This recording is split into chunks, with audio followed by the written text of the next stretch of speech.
కేవలం నన్ను పెళ్లి చేసుకో అని అడిగిందని చెప్పి రాముడు శూర్పణఖ ముక్కు చెవులు కోయించాడా?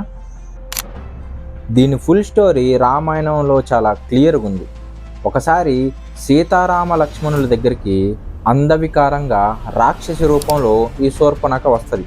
వచ్చి రాముడితో, రామా, నువ్వు చాలా అందంగా ఉన్నావు, నువ్వు నాకు నచ్చావు, నన్ను పెళ్లి చేసుకో, నీ భార్య చూడటానికి చాలా అందవికారంగా ఉంది, చూడటానికి ముసలిదానిలాగా ఉంది, నీ పక్కన భార్యలా ఏమాత్రం సరిపోదు, కాబట్టి నువ్వు నన్ను పెళ్లి చేసుకో, నాకు భర్తగా రా అని అడిగిద్ది.